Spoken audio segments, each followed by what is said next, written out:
Hello everyone, কাল ছিল আমাদের এক বান্ধবীর বাড়িতে ফিস্ট। তাই আমি ছাতা মাথায় দিয়ে বেরিয়ে গিয়েছিলাম। আর আমি একা না, আমার সাথে আরও দুটো বান্ধবী গিয়েছিল। আর গিয়ে দেখি তখনও অবধি আমাদের এক বান্ধবী এসে পৌঁছায়নি। তাই ও এসে যাওয়ার পর আমরা বসে গেছিলাম সবজি কাটতে। আর সবজি কাটতে কাটতে সবাই যে যার মতো গল্প করছিল, মজা করছিল। তারপর সবজি কাটাকুটি হয়ে যাওয়ার পর আমি চলে গিয়েছিলাম পকোড়া করতে, চিকেন পকোড়া।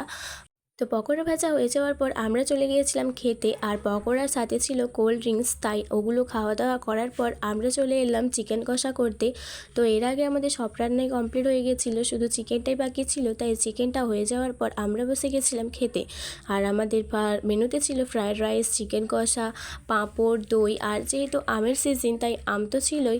তো খাওয়া দাওয়া কমপ্লিট হয়ে যাওয়ার পর সবাই যে যার মতো একটু ডান্স করে নিল। আর ডান্স করার পর বাড়ি যাওয়ার জন্য সবাই বেরিয়ে গিয়েছিল। তো ফার্স্টেই আমাদের এক বান্ধবী চলে গিয়েছিল।